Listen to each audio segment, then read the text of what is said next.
Welcome back, Cardboard Warriors. How's everybody doing out there tonight? Hope everything's going all right for you. So let's talk about pathways. Pathways, I've heard some other people talking like pathways are uninvestable, they're terrible, don't put your money into them, they're okay, you know. And I kind of, I'm blown away by that because personally I think pathway is one of the greatest inventions that wotc has done in a long, long time. Now, I know some people are down on them because, yeah, you do have to choose which color you put it into play as, and then you're stuck with just that color. So at that point, once you put it into play, it's basically a basic land.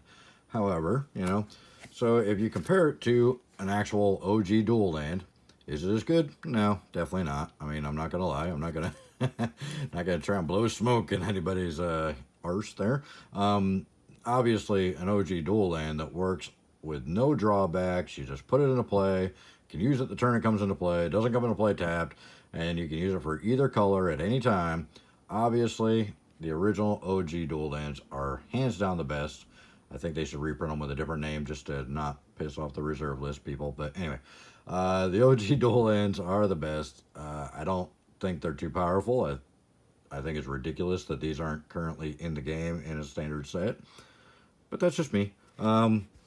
So it doesn't compare to an OG dual land. We'll definitely, you know, we'll back up that boast there. An OG dual land is by far and above superior. However, you can only get 4 of these in your deck, and the odds of you being able to afford 4 of these for your deck are probably pretty slim. I mean, I can't afford 4. I have the 4 that I kept from my collection in my one deck that I kept when I sold my collection 12 years ago, and unfortunately, those are probably going to be the only 4 I'm going to have for quite a while, unless I get lucky and buy a collection that happens to have some dual lands in it. So, and that's, yeah, few and far between that you're going to find deals like that.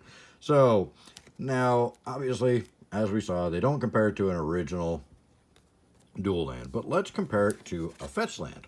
All right, fetch lands are all the rave right now, obviously. You know, everybody's all crazy about the fetch lands. Now we got the expedition fetch lands, and then we're going to have fetch lands in a rare slot, I think they said, in Modern Horizons 2 next year. That's going to be awesome. Finally bring the price down on them so people can get fetch lands. But me personally, if I'm running a 2-color deck or a 3-color deck or whatever, the only reason I would choose fetch lands over a pathway is if it was a sack deck or a landfall deck. Because landfall, obviously, you're going to pay a life to go search for a basic land, but you're going to get that second land drop in the same turn. So, you know, a fetch land is essentially going to turn into one of these. It's either going to be, not this fetch land. This fetch land would be a mountain or a swamp. But you know what I'm saying. I didn't have an enemy fetch that was white and black to help drive my point home there. But so when you fetch, you're going to get one of these, and it's going to be that for the rest of the game. Just like the pathway. The pathway can be either or for the rest of the game once you put it into play. So if I'm not running a sacrifice or a landfall deck, so I don't need to be sacrificing, then this costs me 1 more life to do exactly what this does in my hand, plus I have to shuffle my deck again. So I would definitely take a pathway over a fetch land any day of the week, unless, like I said, sacrifice deck or landfall deck are the only 2 reasons that I would need a fetch land over a pathway. Otherwise, the fetch land does nothing more than the pathway, and it costs a life to do it, and you have to shuffle your deck. So, I personally would rather have pathways than fetch lands. I know a lot of you are like thumbs downing and heading out the door. Oh, I can't believe you said that. What an idiot. But is there a way that I'm not seeing that this is possibly better for this in a non-sacrifice, a non-landfall deck? I mean, unless you get a trigger from the extra land coming into play, why would I pay 1 life and search my library when I could just have this in my hand and put it down as either right off the bat? So personally, I think pathways are better than fetch lands. What do you think? Let me know your opinion. All right, let's look at the other option, the shock lands. So the shock lands, this is a tough one because the shock lands do come into play as either or, and they stay in play as either or. However, this does cost you 2 life. This is fetchable. However, that means you've just spent 3 life to get that land into play. So again, unless I'm running a sacrifice deck or a landfall deck, the 3 life to get a shock land into play is not very good. But so these do count as a plains or a swamp, which is a big bonus. That is the one downside of the pathways. I wish the pathways did count as a plains. I wish they said land plains, land swamp. That would have been better. But at the end of the day, which would you rather do? Be limited on being able to use either or use the one you want at the time, the one you need at the time, which is probably going to be the one you're going to need for the rest of the game, hopefully, unless it's like turn 1 and you only got 1 land in your hand, which why did you keep your hand at that point? But or pay 2 life to be able to have the option to use one or the other. But like turn 3 or 4 really probably doesn't matter because you probably have the colors you need, unless you're running a deck that's got a lot of the same color pips and the casting costs. You're running a white and black deck and you got cards with 3 black pips and 3 white pips both in the deck, which may not be the best idea for deck design, but that's really the only reason I would see paying 2 life to have the option in the future using either or over just being able to choose the one that I need at the time that I need it, and I'm probably going to be fine with that for the rest of the game. So I personally still would rather have pathways than shocklands. Now, obviously, we need more than 4 lands in a deck. So, obviously, the ultimate would be 4, 4, 4, and maybe a couple of these and a few of the basics just for giggles, But if I had to choose between just the pathway or the fetch lands, I would go pathways hands down. If I had to choose between just the pathways and the shock lands, I would probably still go pathways. I really think that the extra 2 life can come in handy in a lot of situations. I'd rather not give up life unless I have to, or if it's for something more important, like pumping up that the wall of blood there, and then flinging at somebody. Obviously, if I had to choose between OG dual lands and pathways, I would choose OG dual lands. Obviously, that's anybody's gonna guess that. But if I'm building a deck and the options are $1,000 for 4 lands, or currently the regular pathways are like $3 to $4 each, $12 to $16 for 4 lands, or possibly $1,200 for 4 lands. I mean, at that point, is it really worth it? So that's kind of just what I wanted to talk about. I just want to talk about how I think these right now are so undervalued, because let's look at the price. So a basic, just a regular old pathway, non-foil, non-full art, these are $3 to $4 each. The most expensive one, I think, is like maybe $5 or less.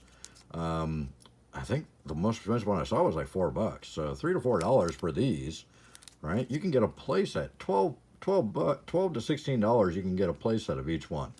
That's pretty amazing right now. I think there's the only way these are going to go down in value over time is if they put them in like every other set for the next several years. Then, of course, it would have been a bad investment, because as we saw with the temples, if you invest $3 or $4 a piece and then they put them in the next set and the next set and the next set, like they did with the temples, then there's a possibility that they're going to be dollar cards. But even then, even if they print these like crazy, I still don't know that they'd go down to like $1, $1.50 like the temples are. I think they'd still hold some value because they're just a lot more usable. They don't come into play tapped, and that's the biggest thing for me. I want lands that don't come into play tapped, because that slows me down an entire turn that I can't use that land.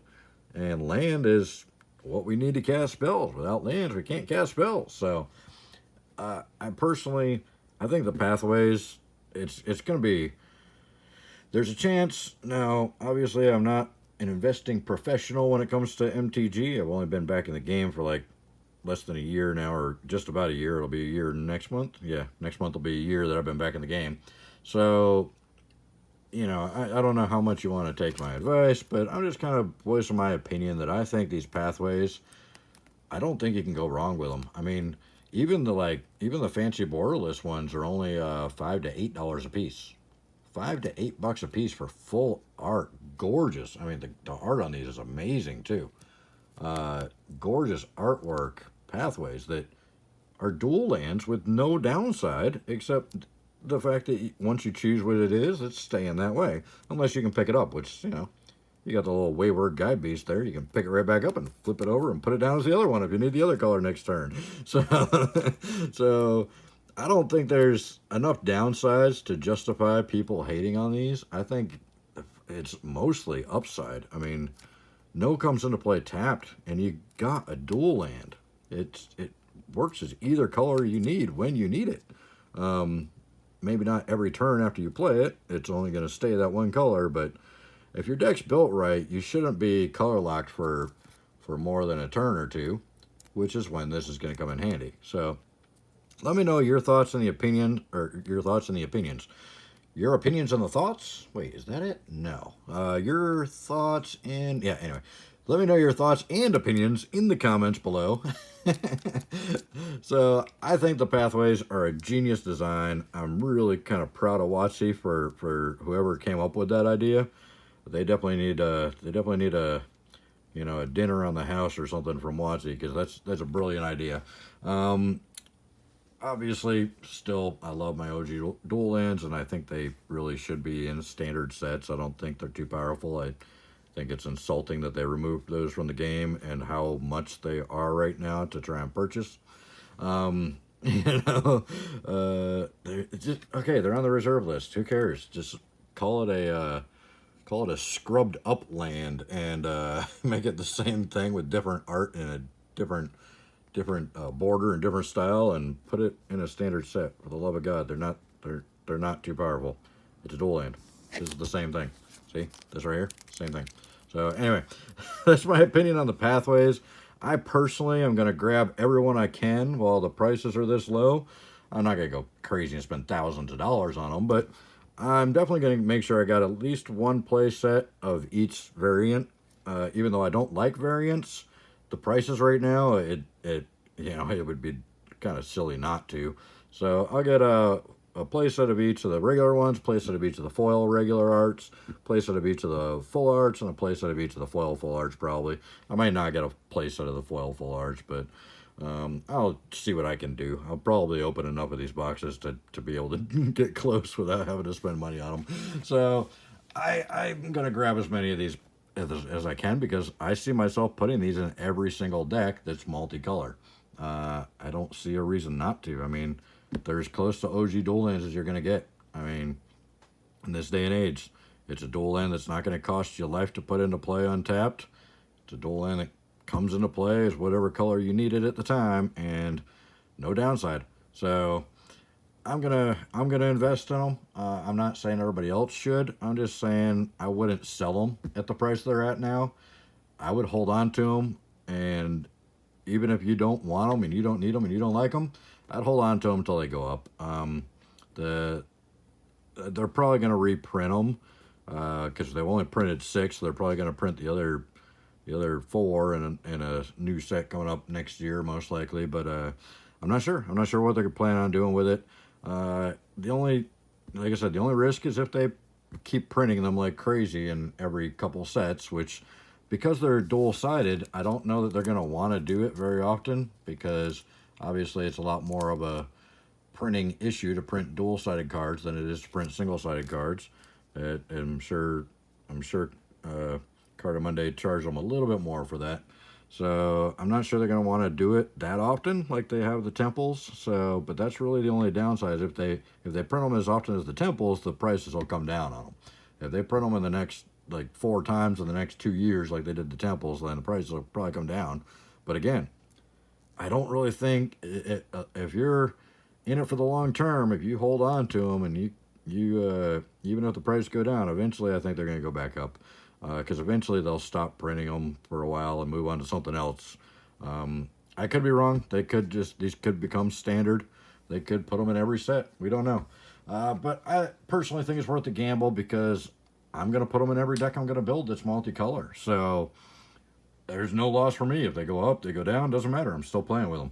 So let me know your opinions in the comments below. Check out the description. There's lots of links to good prices on stuff. And if you use one of those links and buy something from Amazon, it helps my channel out. I get a few pennies off of each sale that you use my link for. There's links to the credit card that I use to get 1.5% cash back on all my Magic purchases.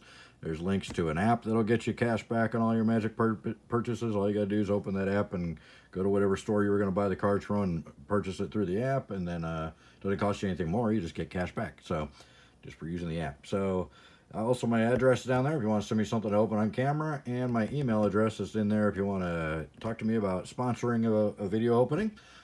So I do have boxes of most every set that's come out in the past few years, so including lottery card boxes and stuff. If you want to sponsor one of those, hit me up, let me know, and we'll make it happen. Thank you guys so much for watching. I really appreciate everything. When I get to 1,000 subscribers, I will open a box of Apocalypse on camera, so that'll be pretty cool. Get an old school set. So hopefully we'll get there soon so I can open that box and see what we get. Thank you guys so much for watching. I appreciate your time, and you guys have a great night. Bye.